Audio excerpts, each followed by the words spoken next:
There's a threat in the world today. A threat to our way of living, a threat to our society, and maybe even a threat to our very existence. And what is this threat?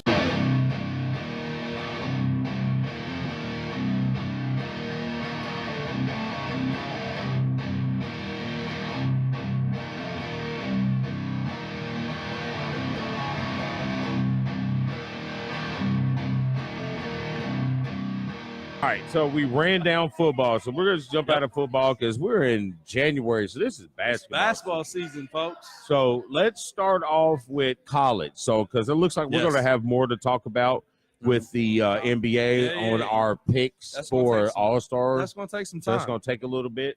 Which hold on. While we're saying that, before we get to the picks, we want you guys to listen right now and post your picks for the East and West starting all-star teams.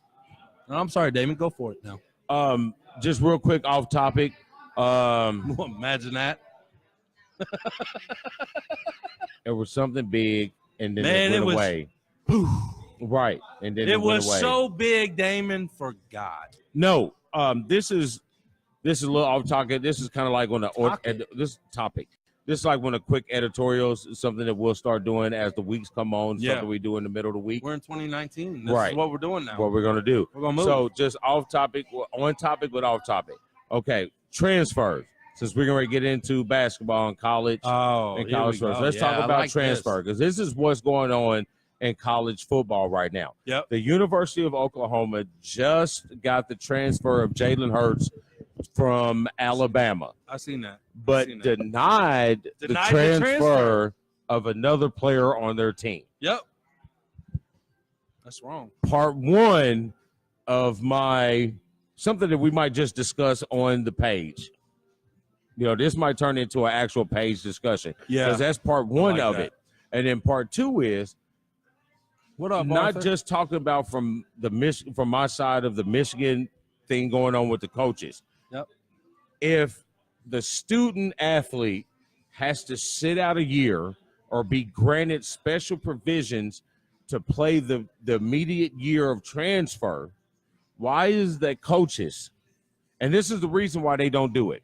The reason why they don't do it is because those players have inside information of the school that they're leaving. Right. So why is it that, with that rationale, why is it that coaches are able to transfer, leave programs, and go somewhere else and be immediately on staff the very next year? Man, do they not have coaching insight? That's a segment on its own because we can go for hours on that. But the first, I like that. Yeah, the first part of that was with Oklahoma. Awesome. You got Jalen Hurts, Alabama, Nick Saban, who is notorious for not releasing transfers. You allow Jalen Hurts to leave, and then Oklahoma is allowed to pick him up. So you get a Heisman quality quarterback going to a school who is just picked up, who's just racked up back-to-back Heisman Trophy winners. And so you're getting in another Heisman quality quarterback who's going to be able to play. And he's going to be able to play, but then you have the audacity to not allow this young man who wants out of your program to go play somewhere else. I agree wholeheartedly, man. They're kids. Why are you going to deny a kid anything like that? I'm sorry. That's ridiculous. I agree. Ridiculous. And you're using the rationale of they hold secrets or they know information about the previous team. I mean, the coaches come up with the concept. They know what's going on. They shouldn't be held responsible for their transfer. I agree wholeheartedly, man. Something we'll get to. Yes, we will. I can't wait to get to that one. Let's get into college basketball. That might come from the Shire. Yeah. So let's get into college basketball. The layer, right? The layer. All right. A lot of things going on in college basketball. The big talk is the two remaining undefeated teams. Yes. You have the University of Michigan. You're happy. Go Blue. I would understand wholeheartedly. 17-0. Yep. And you're still not number one. That's what pisses me off. That's a part of the conversation. It's coming now. But they will be. They will be number now. one if they hold serve and take care of Wisconsin on Saturday. Then they will probably be most likely be the number one team in the country. Yeah, but they only do polls on Monday. Okay, that's what I'm saying. I don't care. You still got a one-loss team, even if they lose to Wisconsin. Duke's lost 2, right? Yeah, but Okay, Virginia is undefeated. And they play Duke Saturday, which is in my notes. Right. They play Duke Saturday. All right, I'm jumping. Just say it, Damon. Say it. Ready? Shut up, Dan. All right. Even though you really didn't need a shut up there. No, I was going to say like something else, but you brought the shut up, Dan. So shut up, Damon's coming soon, I'm sure. That's not digital notes. That's written notes. Oh, so look, you didn't see he's that. using a pen. How do you spell pin? N. Listen. P-N. I called him out. He's about to spell it wrong, too. The question that I put on yesterday or last night was, how is a one-loss Tennessee still above a zero-loss Virginia? I agree.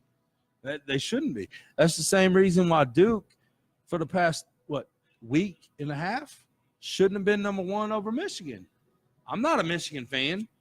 I'm a Carolina fan, but you know what? Michigan is undefeated. They're 17-0. I hear a boo, Michigan. He's just mad because Michigan beat IU ass. Don't worry, we got you coming up in the Assembly Hall on the 25th, buddy. We'll talk about Nebraska basketball here soon. Oh, yes. Nebraska. Man, listen. You called it. Oh, we'll get to that. Hold on. See, hold on. No, because I've been hollering IU's praise. Shut up, Damon. There it was. There it is. Okay. Michigan should have been number one for the past week and a half over a 2-loss Duke team or a 1-loss Duke team at the time.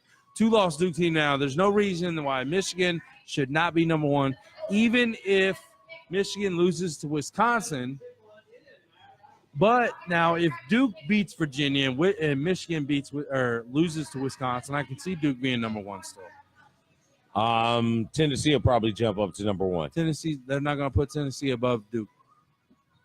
They will, because Tyus Jones they don't know how long he's going to be out. And I didn't think that was going. What'd you say? What? Yeah, they're going to drop because they have two. Yeah, they got 2 losses. What is that? But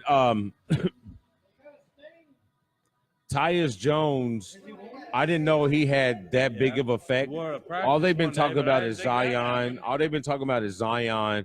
They're talking about A.J. Barrett and how dynamic they are on offense.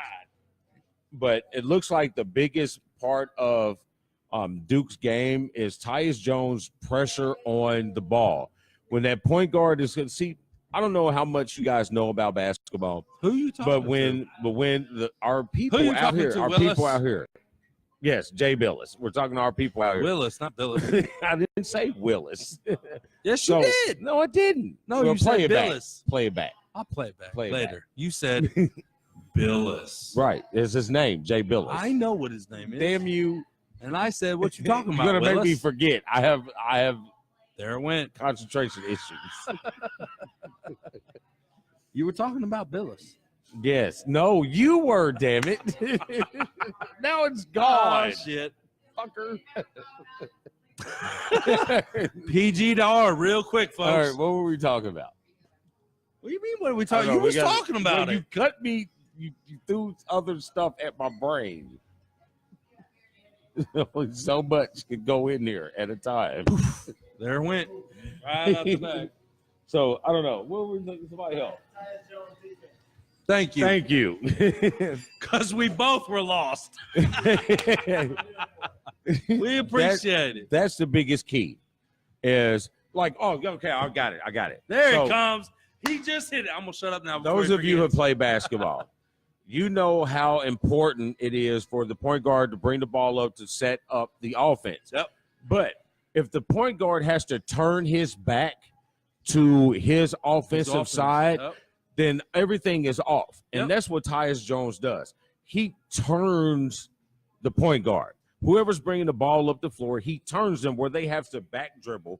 And then you have to maneuver again to get the passes to where you go. So you got these guys, Barrett and Zion, now playing passing lanes because of his on-ball pressure. As soon as he goes down, that on-ball pressure is off, and now they're doing whatever they want. Yeah. So Duke's success is not their lack of depth. Damn, man. You killing Their them success is how long Tyus Jones is going to be out. I was going to for say, his it's not defensive Zion. ways. I'm sorry, it's not Zion. Hey, listen, the dude is outstanding athlete. Yes, the dude Zion is outstanding. He's getting all the press. He is an outstanding athlete. But it's because the offense. Those starts two with the guys other two. are much better players. AJ Barrett, he can score. He can play defense. He can do other things. Heddish, he can score. He's a player. He can do other things. Yep. The only thing that Zion really can do, he is a quick jumper and he is a high jumper. Right. That's his advantage. He doesn't have a jump shot. Right. And if you look at his free throw form, it's like Shaq's. It's a line drive. He has no shoulder arch. So he's not going to be a consistent free throw shooter. Right. So you're going to be able to foul him, and he's going to miss free throws at the end. Right. So I would concentrate my efforts more on AJ Barrett, who is dynamic in scoring the ball, and Reddish, who is their best outside shooter. But if Tyus Jones is out, their defense is what's going to hurt them. It's going to hurt Duke. And there's a reason why I have Virginia winning the ACC. Right. With Florida State coming up with a nice second. I'm sorry. Hold on. Mm-hmm. You go ahead. On. I got in the ACC. I got Virginia. I got Florida State. I have Duke. Then I have North Carolina. Yeah, I got Florida State at number 2. So that's what I got for the ACC. Now, we can go into a couple other things with that, with college basketball. Like I said, we got Duke and Virginia playing on Saturday. So that's going to be a pretty good game. And that goes into another question that I posed yesterday on which one of these two teams is going to be the last undefeated team. Michigan. It looks like there's an opportunity for it to be Michigan this weekend, but again, it comes to is Tyus Jones going to be out for this game for Virginia? Virginia is an outstanding team. But do you think Duke's going to take 2 losses in a row? Depends on if Tyus Jones. Virginia is good. They have a very good chance of taking 2 losses in a row, even if Tyus plays. Where's it at? Is it at Virginia? It's at Virginia. It's at Virginia. It's at Virginia. The whistles. Krzyzewski's going to control the whistles? It sounds like he might be a North Carolina fan.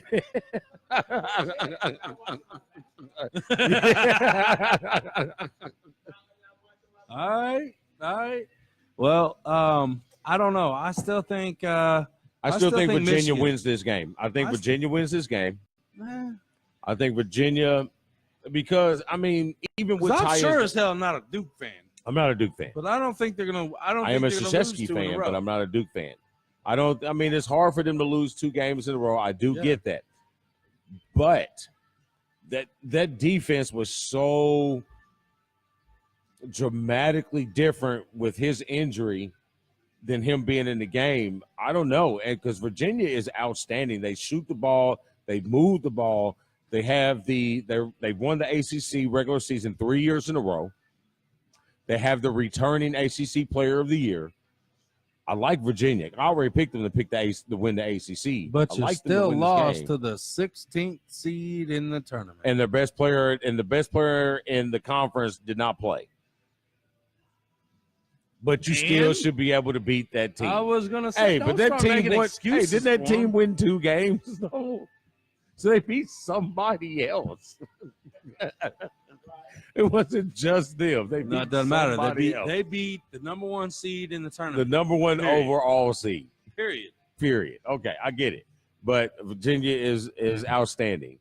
I like it. I think it's going to be a really good game. It's going to be a game that I'm going to pay attention to. I'm going to watch it because I want to see what makes Mike Krzyzewski such a better coach than everybody else. This is going to be one of those games that is going to affect it. And I don't think White's going to go 0 for 10 again. No, I don't. But no. So, and then that takes us into Michigan with what they've got coming up. So you got Wisconsin this weekend.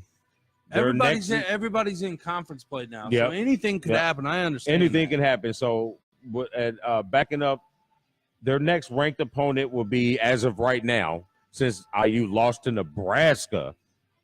Who they lose to? As the polls are, since they only come out once a week, as of right now, the 25th ranked IU Hoosiers, who I'm starting to get a little pissed off at because I did pick you to be a Final Four team. Really making me upset. Really making me upset. Romeo Langford, I need to see more of you.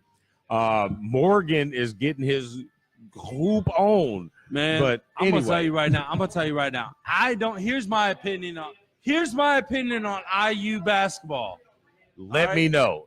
Listen up, Alan. IU basketball is in shambles right now, and I'm sorry, Archie Manning is not the coach for IU.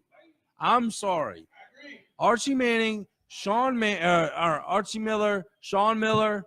It seems to be that, and I'm gonna say this. I'm gonna say it. I'm gonna get hate. I don't care. Say it. I'm gonna say it. Say preach. Brother. If they're not doing something against the grain, they cannot win. You look at Arizona now. Where was Arizona supposed to be at the beginning of the season? Where is Arizona now? Archie Miller, talking about IU now, Archie Miller has Romeo Langford, one of the top recruits in college. Top 10 recruit in And Indiana basketball. He cannot utilize him the correct way. You tell me. Listen. You tell me right now, if a coach cannot teach one of the top recruits in the nation the way to play college ball, he should not be coaching. I'm not laughing at you, dog. I don't care. I'm laughing. I'm not. I'm laughing at this IU fan over here. He's agreeing with me. Those two over there are agreeing with me. He said, no, you didn't hear him. You didn't hear him. He said, listen, all right. He said no. Listen to this. He said, Steve Alford is available. So is Dan Dockage, but, you know. Yeah, here, hold on. Come here. Let's get on the mic. We got to get on the mic. We want to hear this question. Hold on. Here is our brother. This is my brother-in-law, Alan. Why is Michael Lewis working for Nebraska? Why are all these Big Ten players leaving and working for other Big Ten colleges? Because they know that IU is nowhere near where it used to be. Okay. This is my take on IU. And Nebraska is an up-and-coming mid-tier to close to top-tier Big Ten team. Nebraska should make the tournament this year, and Nebraska should win their first tournament game ever this year. But here's my take on IU. I don't think Archie Miller is like his brother. I like Archie Miller. They look alike. I like Archie Miller. I like the way he has this program going. He's gotten recruits from Indiana, high school basketball, highly recruited talent to stay home and play IU. I like where he's going. But me being a Bob Knight fan, I do not think that IU's program will ever be where it should be, back to championship glory, until they rectify the demons that they have occurred with the treatment of one General Robert Montgomery Knight. Period. Wow, he went there. He even had to take the glasses off, folks. I had an eye itch. Yeah, if you're watching us live and not listening just to the podcast, he took his glasses off after he spoke that statement. That was so moving. I almost was in shambles over here sitting next to him, folks. It's the curse of the night, man. I'm telling you. It's the night curse. Look, man, and here's the thing. We're never going to see basketball like we used to see until people go back to their roots and play the game like it used to be played, where you have a big man in the center bumping people. I mean, That that's the game thing. is gone. You know what? Nobody who really wants to, I'm sorry, let's hear it. Who really wants to see 30 freaking threes thrown up every game? Why? Why? Because I like it. Why? Because I'm a shooter, dog. I mean, I do. I love to dunk on people, but I love to shoot the ball. I'm not even saying dunking, man. You can make post moves without dunking. You can. That's a hook. You know, that's a nice move, moving into the lane. If the game would go back to the lane play, to the hoop, instead of, you know, just pass me the ball, catch it, and I'm gonna shoot. Klay Thompson is one of the best shooters I've ever seen in my life. Catch and shoot shooters. Catch and shoot shooters. Yep. But is that the type of game that I want to watch? Personally, no. I would want to see. I want to see the big men. I want to see. All right, listen. I want to see the old Did Shaq you, and let me ask you a and- question. Did you and like Reggie Diva Miller? or something. Yeah. Did you like Ray Allen? Well, yeah. Did you like Rip Hamilton? Just because I like them doesn't mean that I'm saying that their play is better than, say, Vince Carter. No, that's not the That's not the direction that I'm going. Okay, That's well, not what the direction direction I'm you going. going? All three of those players A were shooter. catch and shoot players. Right. Right. A So perimeter shooter. what's the difference? Because Klay Thompson learned from those guys. But the game didn't focus on the frickin' 3-point line. But that's today's game. Why? You know, because that's what they teach now. It's not Why the do big you man. The teach big that? man. The big man is lost because the big man shoot the ball. The big man shoot the ball. So you're gonna have to come out. You know what I mean? Joe Embiid is one of the few. Karl Anthony Towns, the cat, Karl Anthony Towns. Those are some of the You just few. said that. last- Why'd you think it? Why did Anthony you? Davis. My bad. Oh, Anthony okay, Davis. yeah. Those are some of the last few big men that can actually play with their back to the bucket and post up. But if you look at their game, they all shoot jump shots. They all shoot threes. That's the development of the game now. The 60s changed into the 70s, the 70s to the 80s. The game progressed. Right now, it's a shooter's league. They've changed the rules for the offense, so it's a shooter's league. Yeah, because as soon as you touch somebody, it's a foul, and that's ridiculous. Man, I I go mean, back it to is- here's what got me into basketball. What really got me into basketball was watching Charles Barkley and Bill Laimbeer going at it in the paint. I mean, you had even going back to They were throwing Carter punches. and that's You can't and throw throwing punches. each other's noses into the rim. But Can't throw punches. you know, but still, Vince Carter, Antoine Jameson, that North Carolina team. That's why it's not Jordan. It's not because of Jordan that I'm a Carolina fan. It's because of Antoine Jameson and Vince Carter, that team. Because you wasn't old enough. That's besides the point. That's You wasn't besides the old point. enough for Jordan to be But okay. your reason you're a Carolina But why fan. why do I still like Georgetown? It was because not fully of AI. I started watching Alonzo Mourning. I started watching Zoe's game. He had one of the best paint games ever. But that was the late 80s and the 90s. The game has changed. Why? You Okay, put- but do you put li- what- do you you put a and you great- like this game how- better? How successful is Greg Monroe right now? He's one of those traditional back to the bucket players. Because they don't get him the ball. If you get him the ball, they would move it better. You know what I mean? You're not going to see a dominant player in the paints like Shaq anymore. Why not? Because Because they get- don't want to pass it down there. No, it's not because they don't want to pass it, because they can't guard the big man that can shoot. And John said it right. It's Dirk Nowitzki's the reason why, because he shoots the ball. That brings your big man out. If he can't shoot the ball, if he can't guard the post, they don't need him. JaVale McGee's, what happens? They get taken out the game because they get exploited. Your 2 points, they're 3 points. Your 2 points, they're 3 points. You're losing. But what's a better odd shot? It's from 5 feet out rather than 30 feet out. Well, apparently it's 30 feet out because you got, 20% of the NBA to shoot over 35% from the three-point line? Well, because they're not taking them inside shots no more.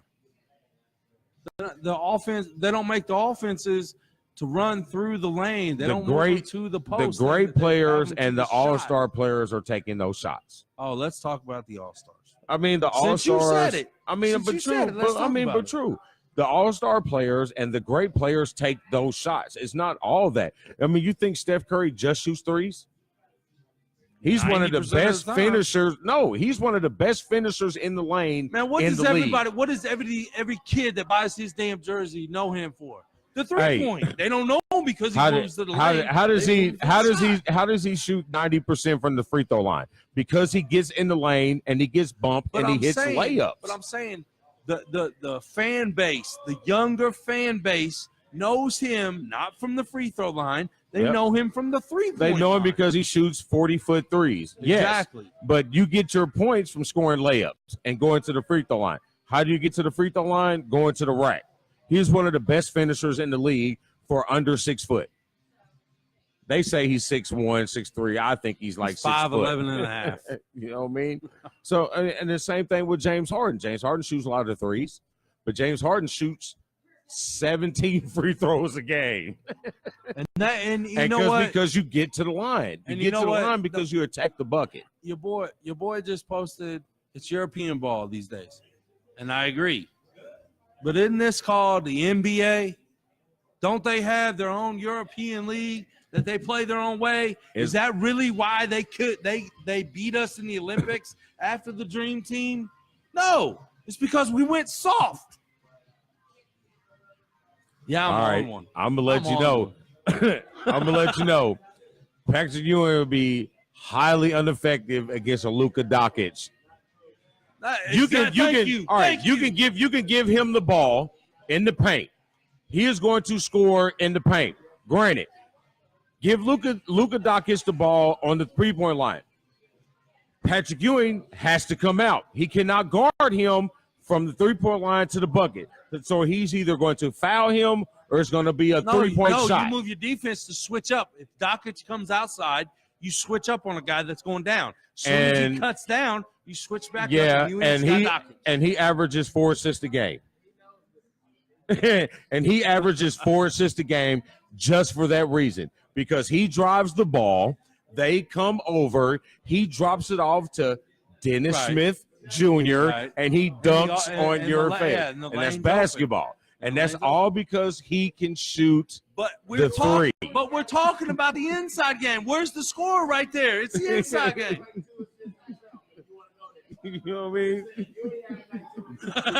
That's it. Right, because he averages 2 assists because he's on the block. Yeah, exactly. He's on the block.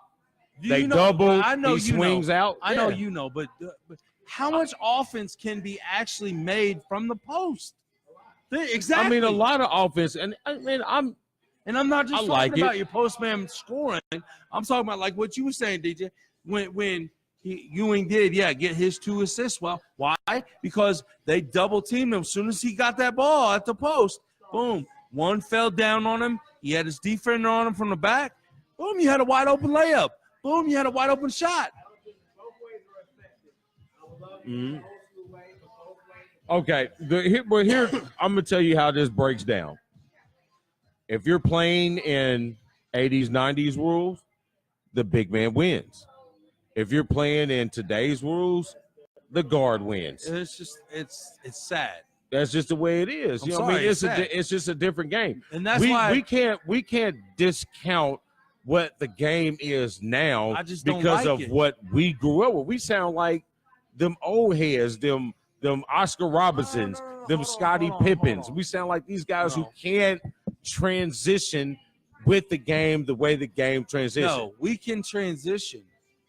But all I'm saying is you got guys coming out of college that are 7 foot, 7'1", and they are still monstrous over certain guys. Why not utilize that in your offense? They're not.